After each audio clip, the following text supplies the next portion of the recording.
Lecture number 5 में कुछ journal entry सीखे थे कि जर्नल एंट्री कैसे पास किया जाता है। वैसे में बोला था कि issue price of share is payable, जो भी प्राइस दिया जाता है कंपनी को, प्राइस पेबल जो होता है वो या तो इधर इन लमसम, एक मुश्त पूरा का पूरा रुपया कंपनी आपसे ले लेगा, एक बार में पेमेंट कर दिया जाना, ठीक है ना, और इन इंस्टॉलमेंट्स, और इंस्टॉलमेंट में पैसा कंपनी आपसे लेगा, थोड़ा थोड़ा करके, एक बार में पैसा नहीं ले रहा है कंपनी, ठीक है ना, इंस्टॉलमेंट में लेना। लमसम हो गया, इंस्टॉलमेंट हो गया। मैं जो जर्नल एंट्री अपने लेक्चर नंबर 5 में बताया था वो इंस्टॉलमेंट का बताया था। इंस्टॉलमेंट में मैं बोला था कि सबसे पहले कंपनी आपसे एप्लीकेशन के नाम पर पैसा मांगता है, उसके बाद कंपनी अलॉटमेंट के नाम पर पैसा मांगता है, और उसके बाद कंपनी कॉल के नाम पर पैसा मांगता है। और कॉल में मैक्सिमम 3 कॉल होता है, first call, second call and final call, ये 3 कॉल होता है। मैक्सिमम कंपनी आपसे 5 बार में पैसा मांगेगा। मैं यही समझाया था कि मैक्सिमम 5 बार में मांगेगा, मिनिमम चाहे जितना बार में वो मांग ले, 2 बार 3 बार, जितना बार में पैसा मांग ले, ठीक है ना। और लमसम का केस है तो एक बार में ही पैसा लेगा। अब मैं बोला था कि जो कंपनी मार्केट में रेट छोड़ता है, ठीक है, जो ऑफर करता है पब्लिक को शेयर, वो या तो पब्लिक को शेयर एट पार पर कंपनी देता है, एट पार को ही एट फेस वैल्यू भी कहा जाता है, या कंपनी एट प्रीमियम पर शेयर मार्केट में अपने, ठीक है, एप्लीकेंट्स को प्रीमियम पर वो शेयर देता है। मैं समझाया था कि अगर मान लो कंपनी के शेयर का ओरिजिनल जो प्राइस है, अगर वो 10 रुपया है और कंपनी 10 का शेयर 10 में ही ऑफर कर दिया पब्लिक को, तो वो एट पार पर बेचा जाना कहा जाता है। लेकिन अगर 10 का शेयर कंपनी 10 से ज्यादा में आपसे बेच रहा है, पब्लिक को 10 से ज्यादा में दे रहा है, तो जितना ज्यादा प्राइस ले रहा है उसको प्रीमियम कहा जाता है। जैसे मान लो 10 का शेयर कंपनी आपसे 12 रुपया में बेचना चाह रहा है, बेच रहा है, ठीक है, पब्लिक को जो ऑफर किया 12 रुपया में, तो 2 रुपया जो यहां एक्सेस लिया जा रहा है वो प्रीमियम का पैसा है, देखो, ठीक है ना। प्रीमियम का जो शेयर का यहां पर कॉस्ट प्राइस होगा वो तो 10 ही है, लेकिन कंपनी आपसे 2 रुपया ज्यादा लेकर 12 रुपया में बेच रहा है। तो मैं बोला था कि देखो इंस्टॉलमेंट वाली ही जर्नल एंट्री में इसके पहले वाले वीडियो में, इसके पहले वाले लेक्चर में समझाया था। इंस्टॉलमेंट में मैं एट पार का केस, ये देखो एट पार का जो केस है, इसका सारा जर्नल में समझा दिया था, ये एट पार वाला, ठीक है ना। आज की जो मेरा टॉपिक है वो है जर्नल एंट्रीज, ठीक है, in the books of company if shares are issued at premium. अगर कंपनी प्रीमियम पर शेयर इशू करता है, ठीक है ना। आज की टॉपिक हमारा क्या है, शेयर इशूड एट प्रीमियम।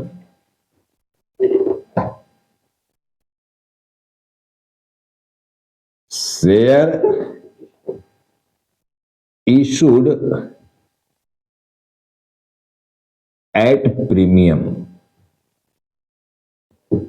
अगर कंपनी प्रीमियम पर शेयर इशू किया है, शेयर इशूड एट प्रीमियम, अगर ये केस है प्रीमियम का, तब इसकी एंट्री कैसे पास किया जाएगा, ठीक है। और वो भी इंस्टॉलमेंट का केस है, लमसम पर अभी मैं नहीं आया हूं, मैं प्रीमियम की एंट्री समझा दे रहा हूं इंस्टॉलमेंट के केस में पहले, उसके बाद मैं आज की ही क्लास में ये लमसम की भी बात करता हूं कि जब लमसम कंपनी पैसा लेता है, लमसम का मतलब पूरा पैसा एक बार में ले लेना।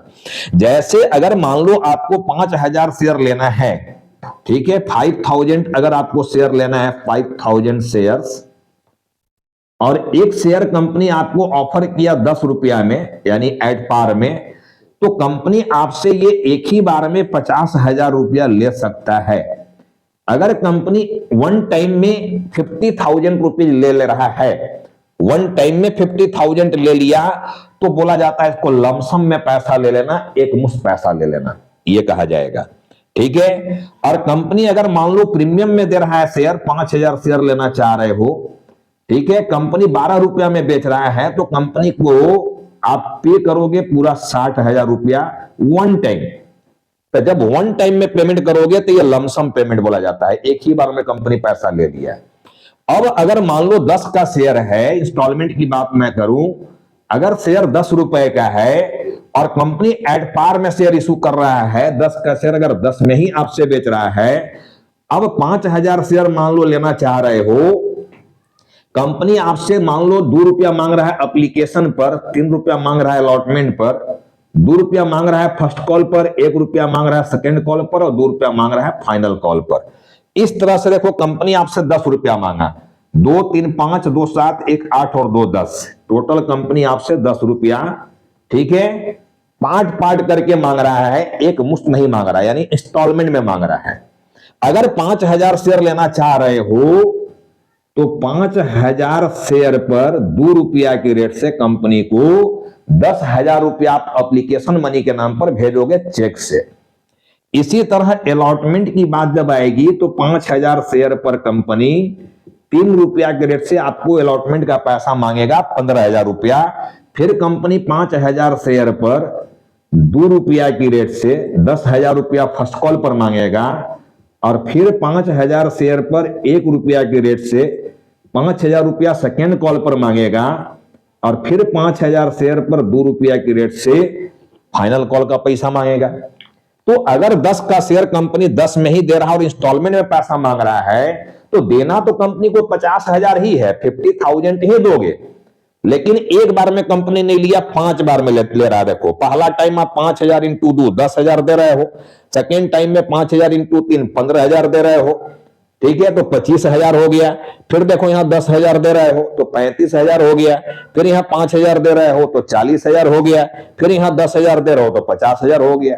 तो कंपनी ले तो रहा है 50,000 ही, 10 का शेयर अगर 10 में वो जारी किया है तो 50,000 ही आपसे ले रहा है, लेकिन 5 बार में लिया, ठीक है ना, थोड़ा थोड़ा करके लिया, ठीक है। तो अगर ऐसे पैसा लिया जा रहा है तो इसको इंस्टॉलमेंट में लिया जाना कहा जाएगा, किस्त में लिया जाना।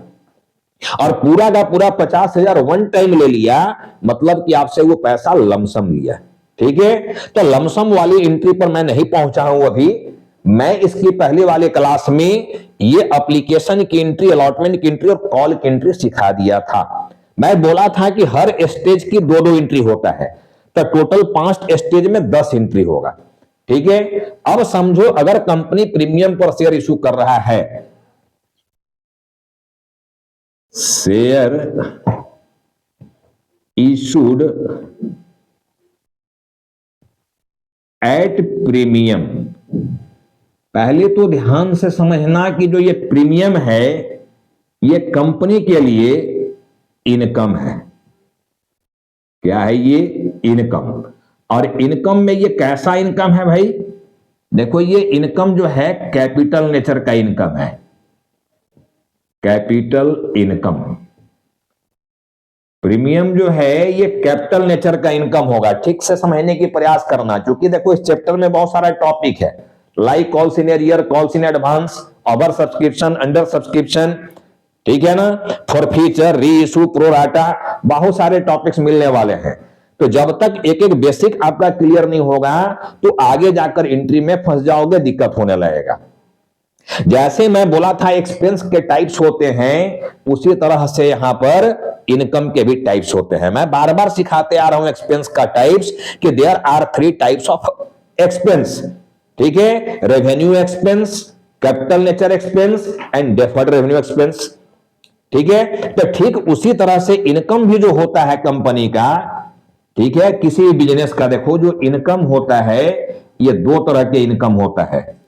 एक इनकम होता है रेवेन्यू नेचर का, रेवेन्यू इनकम, और एक इनकम होता है कैपिटल नेचर का, कैपिटल इनकम, ठीक है। वैसे डेफर्ड रेवेन्यू इनकम भी हो सकता है देखना, बट ये 2 इनकम को समझो, रेवेन्यू इनकम, कैपिटल इनकम। ये दोनों में अंतर क्या है, कैसे पहचाने कौन सा इनकम को रेवेन्यू इनकम कहा जाएगा, कौन सा इनकम को कैपिटल नेचर का इनकम कहा जाएगा, ये पहचानना ही पड़ेगा, कोई विकल्प आपके पास नहीं है, क्योंकि इस चैप्टर में ही जरूरत पड़ने वाला है कैपिटल नेचर का इनकम का। फिर उसमें आगे क्या करेंगे इसके साथ, ये सारी बात को आपको जानना पड़ेगा, ठीक है ना। तो रेवेन्यू नेचर का इनकम जो होता है, देखो ये रेकरिंग नेचर का होता है, डे टू डे होने वाला नेचर का इनकम होता है। मैं गुड्स का टाइप समझाया था, याद करो सारे बच्चे लोग, मैं गुड्स का टाइप समझाया हुआ हूं कि there are 2 types of goods, trading goods and using goods. ठीक है, वैसा गुड्स जो बेचने के पर्पस से बिजनेस में लाया गया है ट्रेडिंग गुड्स है, और जो गुड्स यूज करने के पर्पस में लिया गया हो यूजिंग गुड्स है। यही समझाया गया था ना कि ट्रेडिंग नेचर का गुड्स होता है, यूजिंग नेचर का गुड्स होता है। तो ट्रेडिंग नेचर के गुड्स को बेचकर, अगर मान लो गुड्स बेचने का काम कर रहे हो, कोई प्रोडक्ट बेचने का काम कर रहे हो, तो उस प्रोडक्ट को बेचने से जो इनकम होता है उसको कहा जाता है रेवेन्यू इनकम। और अगर सर्विस देने का काम कर रहे हो और डेली उससे इनकम हो रहा है सर्विस देने से, तो वैसे इनकम को भी कहा जाएगा रेवेन्यू इनकम। जैसे मैं सर्विस देने का काम कर रहा हूं, टीचिंग भी एक सर्विस का जॉब है, सर्विस देना काम है, उससे मुझे जो भी ट्यूशन फी मिलता है वो रेवेन्यू नेचर का इनकम है मेरा। समझ में आ गया बात? लेकिन कैपिटल नेचर का इनकम, नॉन रिकरिंग नेचर, कभी कभार होने वाला ये इनकम होता है कैपिटल नेचर का इनकम, नॉन रिकरिंग नेचर। मान लो हमारे पास ट्यूशन फी के रूप में जो भी पैसा आया, अब उसको मार्केट में इन्वेस्ट कर दिए, शेयर में इन्वेस्ट कर दिए। तो मैं समझाया था कि शेयर में इन्वेस्ट करने से दो तरह का बेनिफिट होता है। एक तो शेयर की प्राइस दिनों दिन अक्सर बढ़ता है, कभी कभी कुछ rare of the rarest case होते हैं जहां घटता है, लेकिन लंबे समय के लिए अगर होल्ड कर रहे हो तो प्राइस बढ़ता है, और बढ़े हुए प्राइस में बेच दोगे तो डिफरेंस के रूप में इनकम कमा लोगे। और दूसरा, फाइनल डिविडेंड तो साल में एक बार मिलता है, यही ना होता है। ठीक है, डिविडेंड साल में एक बार मिलता है। इस तरह की बात समझाया गया था। तो अगर मान लो कोई भी इनकम जो कभी कभार होने वाला इनकम है, बताओ कंपनी क्या बार बार मार्केट में शेयर जारी करेगा क्या? अरे कंपनी बहुत समय के बाद आईपीओ लेकर आता है। जब कंपनी को लगता है कि बिजनेस को और थोड़ा एक्सपेंड करना है, ठीक है, और थोड़ा बड़ा करना है, तो कंपनी क्या करता है? आईपीओ लेकर आता है। ठीक है, कंपनी क्या करेगा? आईपीओ लेकर आता है, आईपीओ के जरिए बड़ा कैपिटल वो जमा करता है, यही ना करता है। तो मान लो साल 2 साल 5 साल में एक बार आईपीओ लेकर आएगा, और अगर आईपीओ वो प्रीमियम पर लेकर आ रहा है, ठीक है, जो कि इनकम है कंपनी का, तो बताओ वो ये इनकम किस नेचर का इनकम होना चाहिए? क्या डे टू डे नेचर का इनकम है? प्रीमियम कभी कभी होने वाला इनकम है ना जी। तो ऐसे इनकम को क्या कहा जाता है? Capital income. पहचान लोगे अब, जो कभी कभार होने वाला इनकम है उसको कहा जाता है कैपिटल इनकम। जो बार बार होने वाला नेचर का इनकम होता है उसको कहा जाता है रेवेन्यू इनकम। अब अगर रेवेन्यू इनकम को किसी रिजर्व में ट्रांसफर करोगे, अगर इस इनकम को किसी रिजर्व में ट्रांसफर करोगे, तो ऐसे रिजर्व को कहा जाता है रेवेन्यू रिजर्व। क्या कहा जाएगा? रेवेन्यू रिजर्व, या इसी को कहा जाता है जनरल रिजर्व। लेकिन अगर कैपिटल इनकम को किसी रिजर्व में ट्रांसफर करोगे, तो ऐसे रिजर्व को कहा जाता है कैपिटल रिजर्व। ठीक है ना, कैपिटल रिजर्व। मैं समझाया था कि रिजर्व कैपिटल और कैपिटल रिजर्व में क्या डिफरेंस है, अक्सर बच्चे वही फंसते हैं। ठीक है, कैपिटल रिजर्व और रिजर्व कैपिटल में क्या अंतर है? देखो, कैपिटल रिजर्व जो है ये प्रॉफिट का पार्ट है, बट रिजर्व कैपिटल का पार्ट था, यही समझाया था मैं। ठीक है ना, तो किस रिजर्व की उत्पत्ति किस इनकम से होता है ये जानना जरूरी है। देखो, इनकम जो है रेवेन्यू नेचर के इनकम को अगर किसी रिजर्व में ट्रांसफर कर रहे हो, तो ऐसे रिजर्व को कहा जाएगा रेवेन्यू रिजर्व या जनरल रिजर्व। ठीक है ना, अगर कैपिटल नेचर के इनकम को कहीं रिजर्व में ट्रांसफर कर रहे हो, तो ऐसे रिजर्व को कहा जाता है कैपिटल रिजर्व। क्लियर हो गया? Is it clear? सारे बच्चे समझ गए हो यहां तक? ठीक है, कि किस रिजर्व की उत्पत्ति किस इनकम से होता है। अब समझो, मैं यहां बोला कि प्रीमियम जो है, कंपनी अगर मान लो 10 का शेयर 12 रुपया में बेच रहा है, तो 2 रुपए का जो कंपनी प्रीमियम आपसे लिया, वो प्रीमियम कंपनी के लिए इनकम है। अब इनकम तो है, लेकिन कैसा इनकम है ये? कैपिटल नेचर का इनकम। कैसा इनकम है ये? कैपिटल नेचर का इनकम। ठीक है, तो अगर इस इनकम को कभी भी कंपनी रिजर्व में ट्रांसफर करेगा, तो कौन सा रिजर्व में करेगा? कैपिटल रिजर्व में, not revenue reserve, not general reserve. कौन सा रिजर्व बनाएगा इससे? वो कैपिटल रिजर्व। कैपिटल इनकम को रिजर्व में ट्रांसफर करने से कैपिटल रिजर्व बनेगा। समझ में आ गया बात यहां तक? तो चलो, प्रीमियम की बात तो समझ गए हो, प्रीमियम की बात तो समझ गया।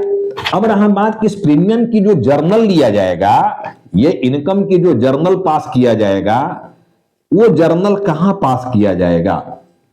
कौन सा स्टेज में है? हम लोग इंस्टॉलमेंट में है, बताओ, एप्लीकेशन में, अलॉटमेंट में या कॉल में? कहां पर हम लोग इस प्रीमियम रूपी इनकम का जर्नल पास करें?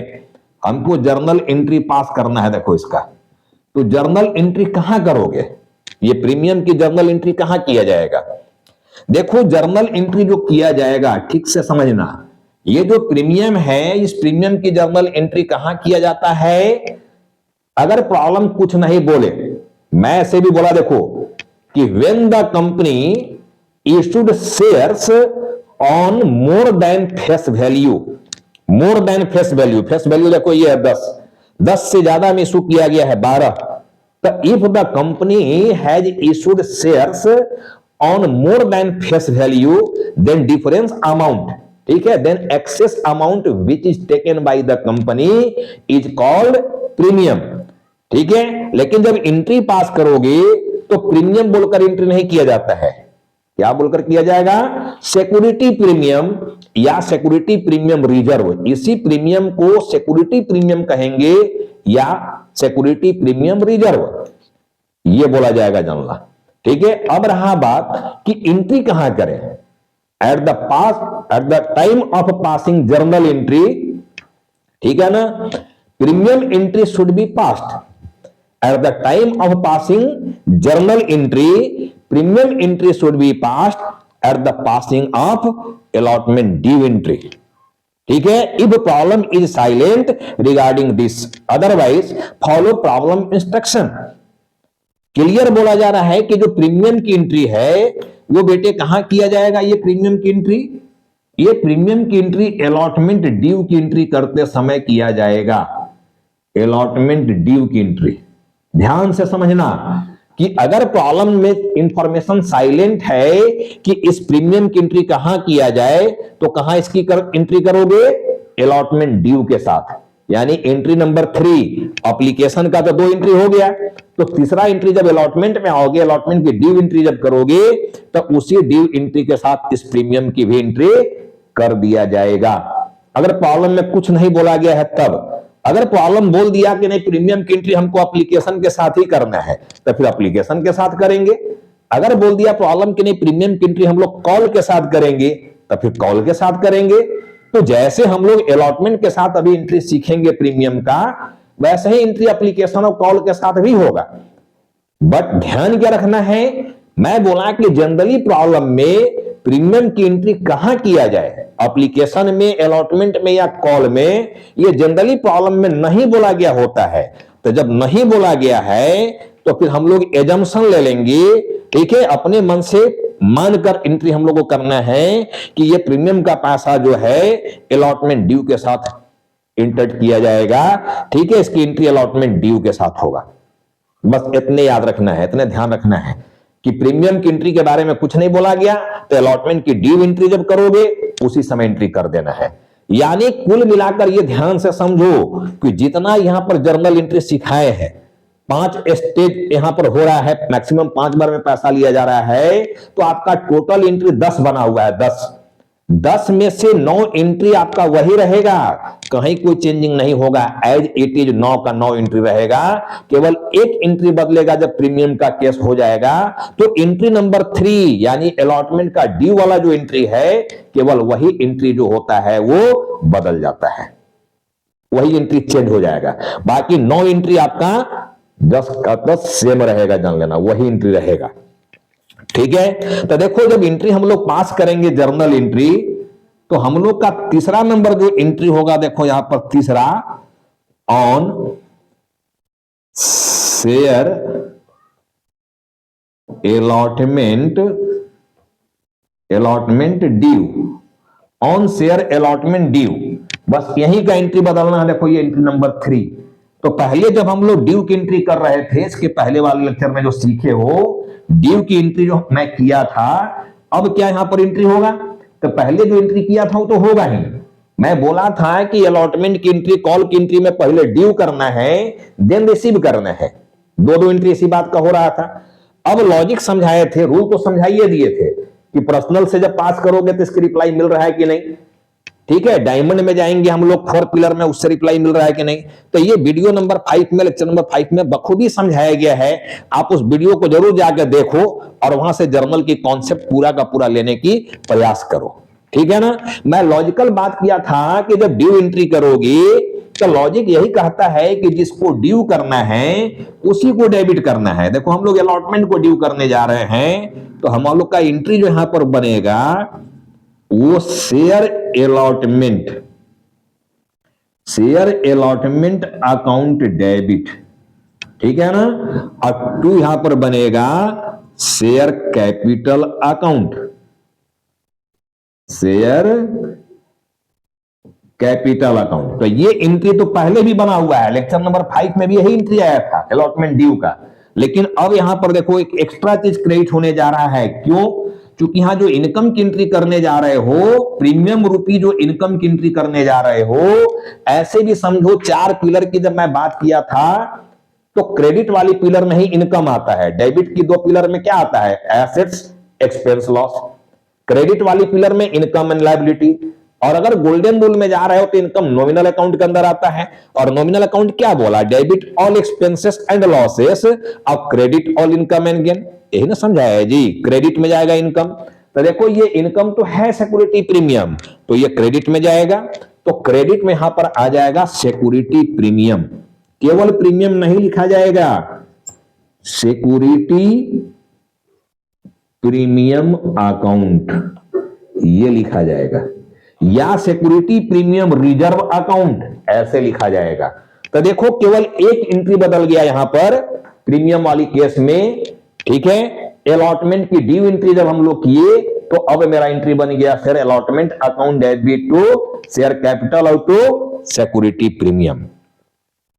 क्लियर हो गया यहां तक की बात। तब पूरे 10 एंट्री में केवल एंट्री नंबर 3 बदल रहा है, बाकी सारा 9 एंट्री वैसा ही होना है प्रीमियम केस में, कहीं कोई चेंजिंग नहीं है। देखो अगर हम लोग रूल से रिप्लाई ले रहे थे तो मैं बोला था कि देखो ये शेयर अलॉटमेंट पर्सनल अकाउंट है, लेकिन पर्सनल का रूल यहां फॉलो नहीं हो रहा है, क्योंकि पर्सनल का रूल क्या था, debit the receiver and credit the giver. Receiver है तो डेबिट करो।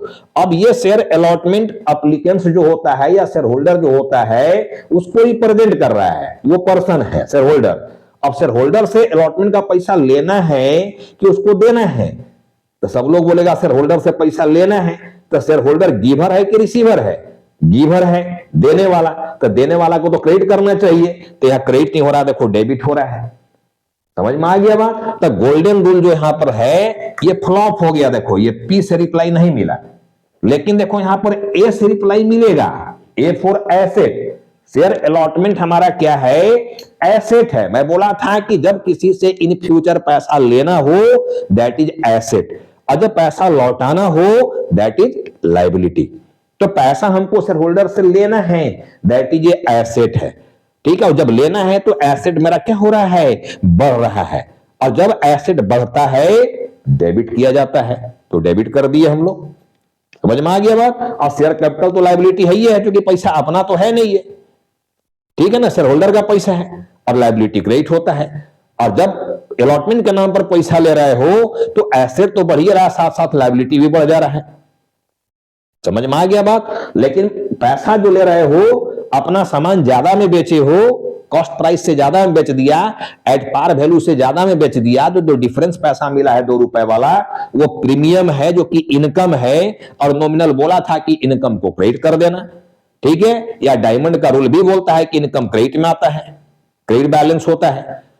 समझ गए बात को। तो रूल देखो यहां पर अप्लाई करने सीखना है। मेरा कहने का मतलब यह है कि याद मत करो एंट्री को, रूल को दिमाग में सेट करने की प्रयास करो, तभी आप एडवांस लेवल पर बात को सोचोगे और तभी आप स्मार्ट स्टूडेंट बनोगे। मेरा कहने का मतलब यह था। तो चलो यहां तक की बात तो क्लियर हो गया कि इंस्टॉलमेंट के केस में एट पार की भी जर्नल सिखा दिए और एट प्रीमियम की भी जर्नल सिखा दिए। एट पार में जितना जर्नल हुआ था वो सारा जर्नल प्रीमियम के केस में भी होगा, केवल एंट्री नंबर 3 को छोड़कर, बाकी सारा एंट्री एज इट इज होना है। तो होप कि आप लोगों को अब इंस्टॉलमेंट वाली बात समझ में आ गया। देखो ये जो इंस्टॉलमेंट वाली बात है ये अब आप लोग समझ चुके हो, ठीक है। अब मैं बात यहां पर लमसम वाला करने जा रहा हूं। देखो लमसम। जब कंपनी आपसे पैसा वन टाइम में लेगा तब एंट्री कैसे करोगे? मैं लमसम में आ रहा हूं, देखो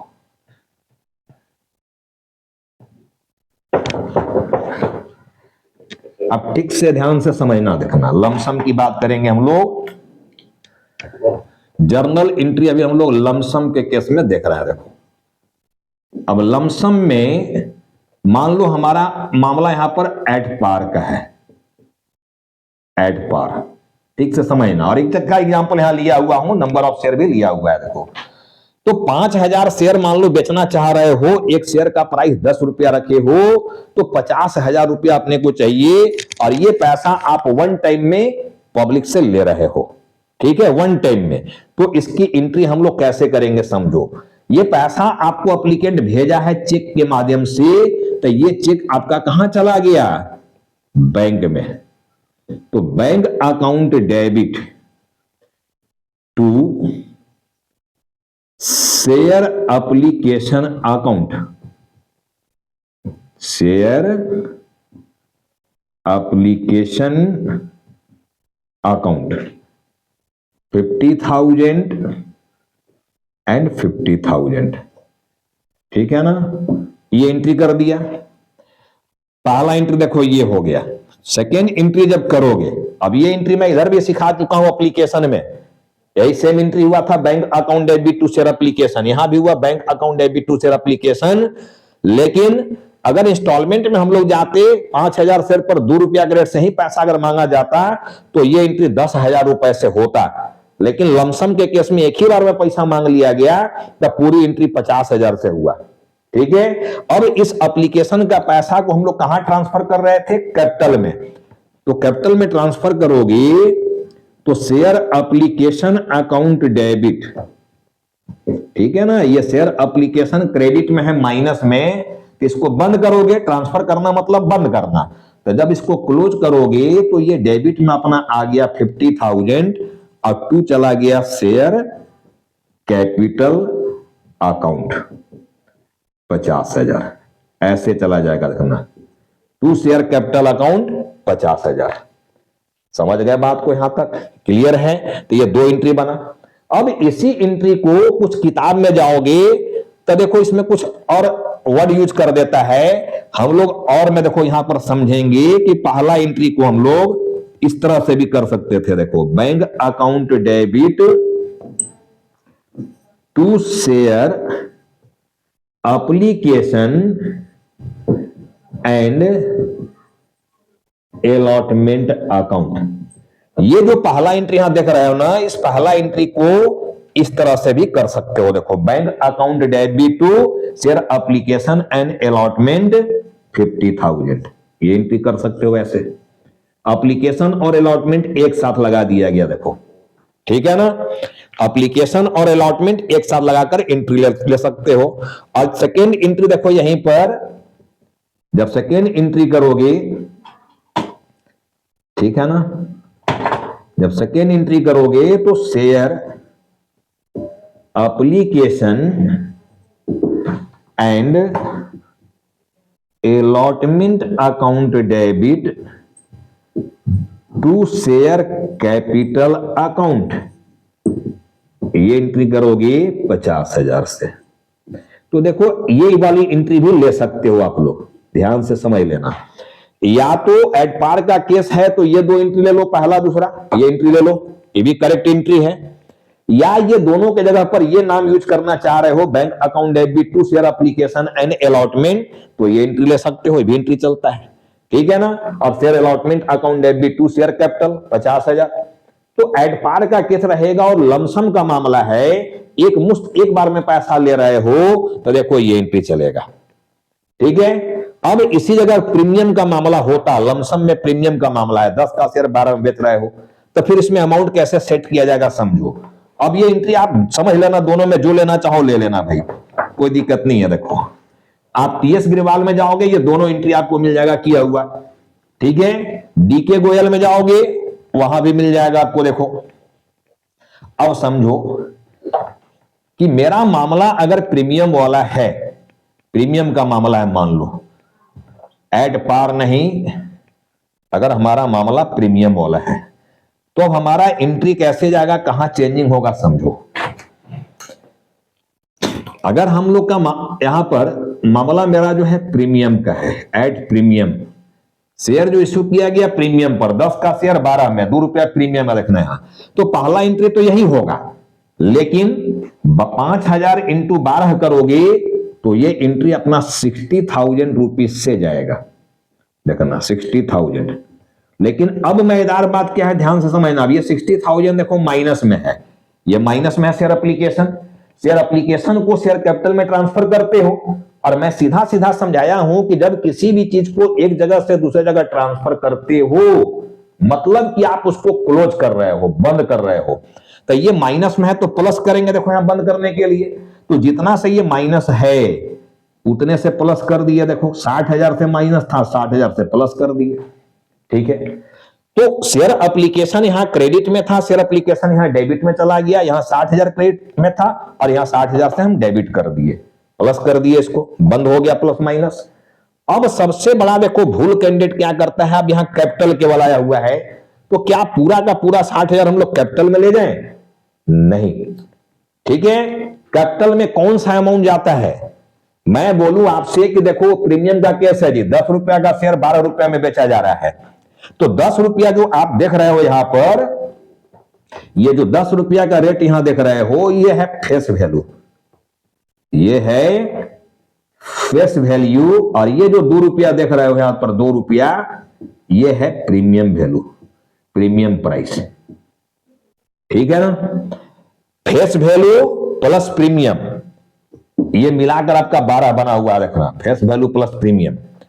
तो हमेशा याद रखना, शेयर और डिवेंचर दोनों चैप्टर में यही लॉजिक काम करने वाला। देखो जो लॉजिक मैं समझा रहा हूं यही लॉजिक काम करेगा कि शेयर कैपिटल जब भी क्रेडिट होगा, शेयर कैपिटल मतलब हम लोग डिवेंचर में जाएंगे तो डिवेंचर भी समझ लेना, ठीक है। कैपिटल का केस हो, डिवेंचर का केस हो, जो भी हो, शेयर कैपिटल जब भी क्रेडिट होगा या डेबिट होगा, कभी मान लो ये डेबिट होगा आगे चलकर डेबिट, हम लोग समझेंगे फॉर फ्यूचर केस में, बट ध्यान से समझना कि शेयर कैपिटल जब भी क्रेडिट होगा या डेबिट होगा तो अपना मूल रूप का मतलब फेस वैल्यू, हमेशा फेस वैल्यू से ही ये या तो डेबिट होगा या क्रेडिट होगा, फेस वैल्यू से, ठीक है। तो बताओ फेस वैल्यू हमारा 60,000 रुपया है क्या?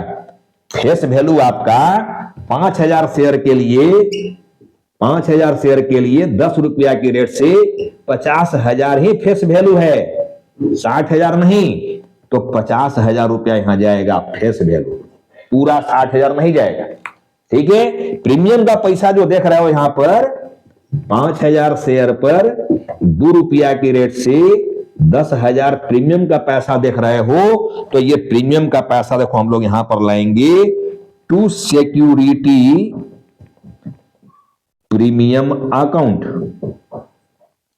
टू सिक्योरिटी प्रीमियम अकाउंट यहां पर लाएंगे हम लोग 10,000। देखो इसमें 5,000 इंटू 10 तुम्हारा फेस वैल्यू है, अब 5,000 इंटू 2 रुपीज प्रीमियम का पैसा है। तो ये दिमाग में बात सेट कर गया तो कि कैपिटल जो है जब भी क्रेडिट होगा या डेबिट होगा तो अपना मूल रूप यानी फेस वैल्यू पर होगा, क्रेडिट भी करेंगे तो फेस वैल्यू पर और डेबिट भी करेंगे तो फेस वैल्यू पर।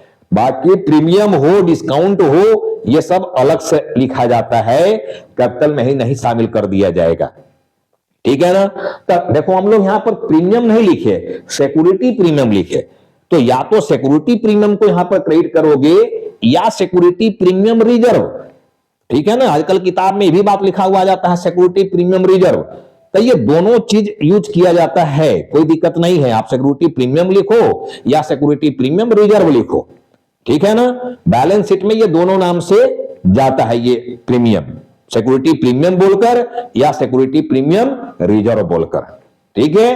तो आप लोग अब समझ गए हो लमसम के केस में एंट्री कैसे होगा।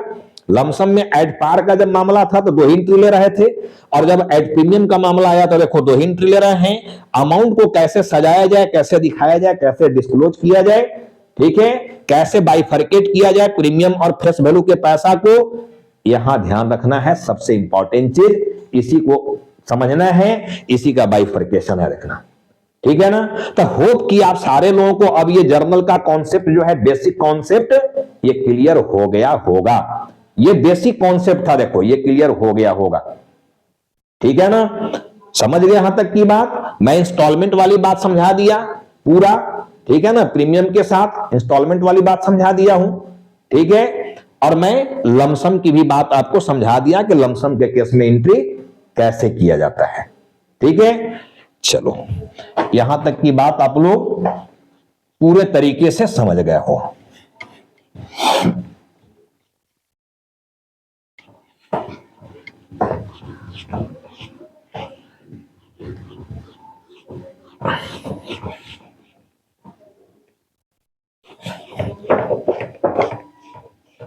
मैं इंस्टॉलमेंट और लमसम दोनों की बात आप लोगों को समझा दिया रखना।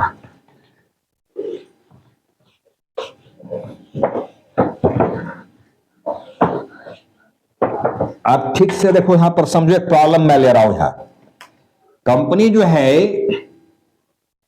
10,000 इक्विटी शेयर्स, ठीक है, issued 10,000 equity shares of rupees 10 each, ठीक है, issued at par and payable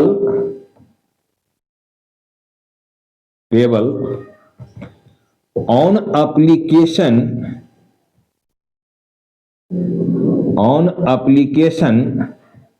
rupees 3, on allotment rupees 2, on first call rupees 3, on second and final rupees 2, ठीक है।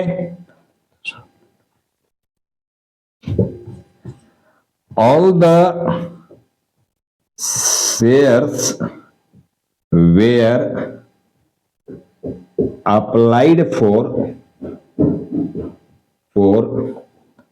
and allotted. All due money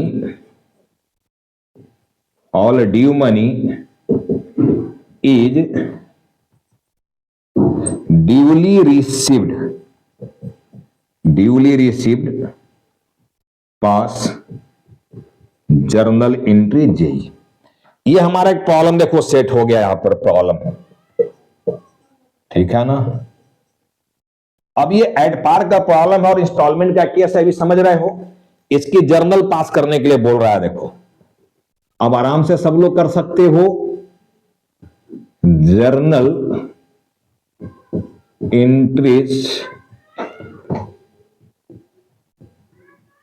in the books of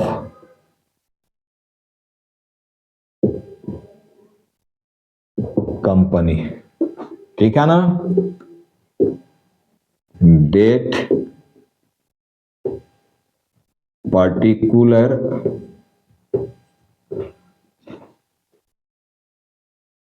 LF rupees and rupees debit and credit.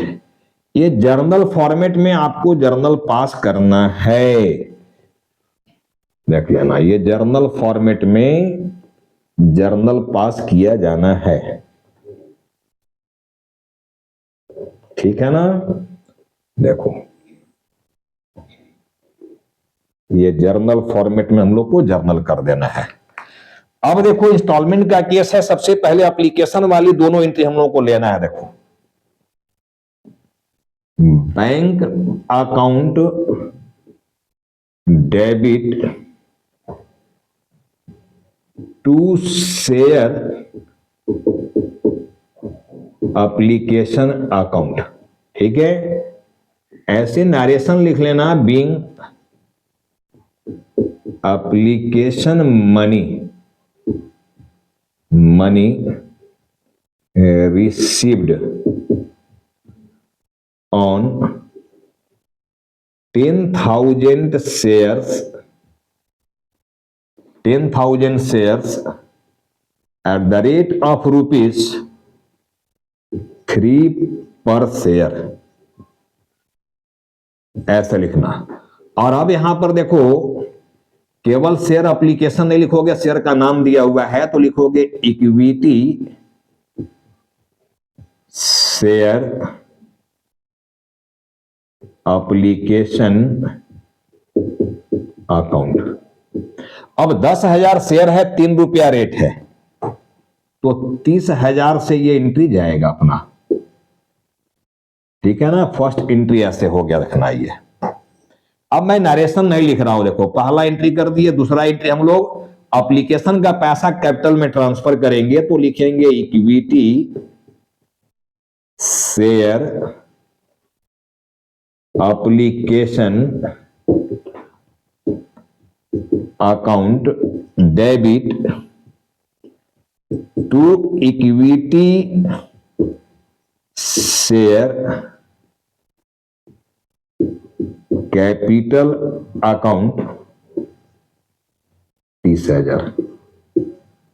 Narration अब लिख लेना, जो heading है वही narration बनने वाला है। नंबर 3, जब अलॉटमेंट का हम लोग एंट्री करेंगे तो ड्यू करोगे सबसे पहले, share allotment account debit to share capital account, और जब इसी का पैसा रिसीव करोगे तो bank account debit to share allotment account. 2 रुपया का रेट है, देखो यहां पर अलॉटमेंट में, 10,000 शेयर है तो 20,000 रुपया आप ड्यू करोगे, 20,000 ड्यू, और 20,000 रुपया ही आप रिसीव करोगे, 20,000 रिसीव ये करोगे, ठीक है। इसी तरह नंबर 5, फर्स्ट कॉल ड्यू जब करेंगे हम लोग तो लिखेंगे share first call account debit to equity, ठीक है ना। अब देखो यहां पर, यहां भी एंट्री में नाम देना था, देखो नाम देना, चूंकि नाम शेयर का दे दिया है इक्विटी, यहां भी इक्विटी शेयर अलॉटमेंट कर देना और इक्विटी शेयर कैपिटल कर देना यहां पर, टू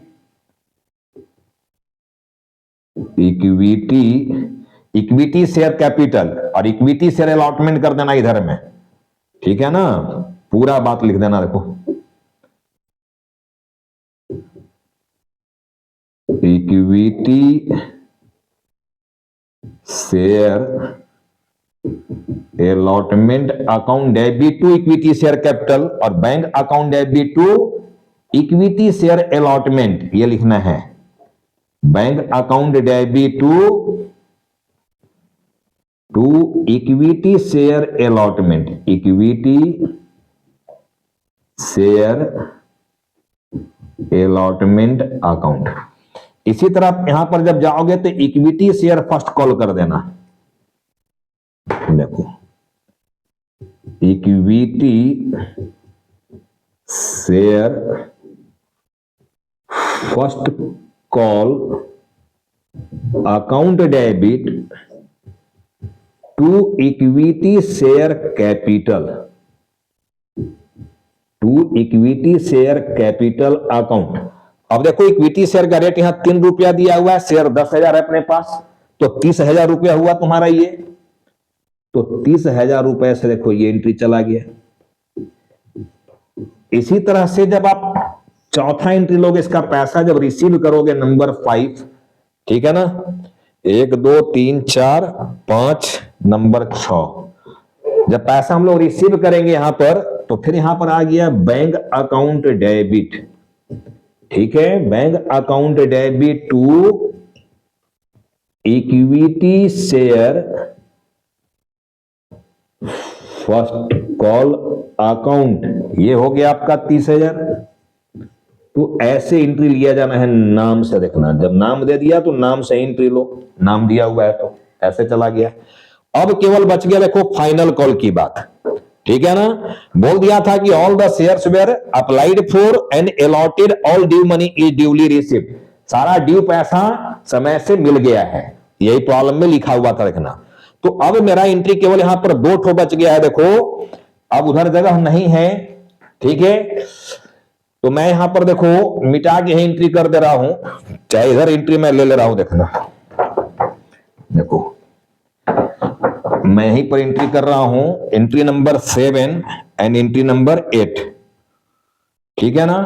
अब देखो सेकेंड एंड फाइनल कॉल का पैसा लेना है, तो ड्यू करेंगे हम लोग, तो लिखेंगे यहां पर equity share second and final call account debit to equity share capital account, to equity share capital account. 2 रुपया का रेट है, 10,000 शेयर है, 20,000 रुपया आ गया, ये 20,000। अब इसी पैसा को जब रिसीव करोगे, नंबर 8 जाएगा एंट्री देखो, टू बैंक अकाउंट डेबिट, ठीक है ना, to equity share, to equity share second and final call account 20,000 and 20,000। तो ऐसे आपका 8 एंट्री चला गया देखो, 4 स्टेप में ही हम लोग सब कुछ किए हुए हैं देखो, 4 स्टेप में पैसा लिया गया, 1 2 3 4, तो हमारा टोटल 8 एंट्री बन गया। तो एट पार का केस रहेगा तो कैसे एंट्री जा रहा है देख लेना। अगर इसी जगह प्रीमियम का मामला होता, मान लो अगर इसी 10 रुपया में हम बोल दें कि 2 रुपया प्रीमियम का पैसा है थी, यानी 10 का शेयर 12 रुपया में कंपनी इशू कर रहा है, अगर मान लो प्रॉब्लम यही है, तो मेरा एंट्री कहां बदलता, केवल एंट्री नंबर 3 बदलता, देखो ये एक एंट्री केवल बदलता है, ठीक है ना। अब ये एंट्री बदलकर क्या हो जाता, यहां पर सिक्योरिटी प्रीमियम हमारा क्रेडिट हो जाता है, कितना से 10,000 शेयर पर 2 रुपया के रेट से 20,000 यहां पर और क्रेडिट हो जाता, और ये 40,000 हो जाता है, और यहां हम लोग 40,000 रुपया रिसीव करते, ठीक है ना। सिक्योरिटी प्रीमियम का केस अगर होता तो यही एंट्री क्या बन जाता हमारा, देखो शॉर्ट में इस जगह एंट्री कर दे रहे हैं, इक्विटी शेयर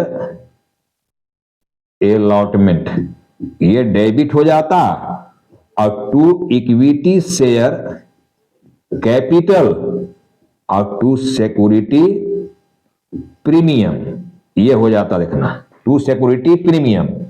अब फेस वैल्यू आपका क्या है, देखो अलॉटमेंट का फेस वैल्यू 2 रुपया है, 3 2 5 3 8 2 10 इज फेस वैल्यू, 10 का 10, तो 2 रुपया भी face value, 3 face value, 3 face value, 2, ये सब फेस वैल्यू है। तो अलॉटमेंट जब फेस वैल्यू है 10,000 शेयर है, तो फेस वैल्यू से मैं बोला था कैपिटल क्रेडिट होता है, तो 20,000 रुपया कैपिटल में जाता है, और 2 रुपया प्रीमियम का रेट है, तो 10,000 शेयर पर 10 दूनी 20,000 रुपया प्रीमियम का भी जाता, और 20 मिलाकर यहां पर 40,000 रुपया से ये ड्यू हो जाता है। अब देखो रिसीव की एंट्री यही होता है, लेकिन अलॉटमेंट में चूंकि डेबिट यहां 40,000 किए हो, तो ये रिसीव की एंट्री 40,000 से होता, 20,000 से नहीं। तो बस इतने प्रीमियम के केस में अंतर है, जान लेना, ठीक है ना, और कोई डिफरेंस नहीं है, सब एंट्री एज इट इज रहता है, केवल एक एंट्री नंबर 3 चेंज होता है, ठीक है। अगर प्रीमियम की एंट्री कहां लेना है ये नहीं बोला गया है, तब अगर प्रीमियम की एंट्री बोल देता है कि नहीं हमको कॉल में लेना है, तो मैं वैसा भी एक प्रॉब्लम बना कर दिखाऊंगा। एप्लीकेशन में भी प्रीमियम आया हुआ है, मान लो अलॉटमेंट में भी प्रीमियम आया हुआ है, फर्स्ट कॉल में भी प्रीमियम आया हुआ है, ये सारे जगह प्रीमियम आया हुआ है, तब एंट्री कैसे लिया जाएगा, तो वैसा भी प्रॉब्लम बना कर दिखाएंगे हम, ठीक है ना। तो होप कि आज की क्लास में जर्नल जो बेसिक होता है इसकी पूरी बात आप लोग समझ गए होंगे। एक कंप्लीट प्रॉब्लम भी मैं बनाकर दिखाया, तो लमसम और इंस्टॉलमेंट दोनों के केस में मैं बेसिक एंट्री आपको सिखा दिया। बेसिक एंट्री को ज्यादा से ज्यादा प्रैक्टिस करो, क्योंकि जड़ यही है इस चैप्टर का ये सारा एंट्री दिमाग में रहना चाहिए, तब आगे की बात फटाफट समझ सकते हो, फटाफट कर सकते हो। ठीक है ना। तो चलो आज की वीडियो को हम लोग यहीं पर स्टॉप कर रहे हैं, आज का लेक्चर यहीं समाप्त कर रहे हैं। हम लोग लेक्चर नंबर 7 में इसी चैप्टर में इसके आगे की कुछ टॉपिक जो नई चीजें हैं, ठीक है, उस पर हम लोग डिस्कस करेंगे।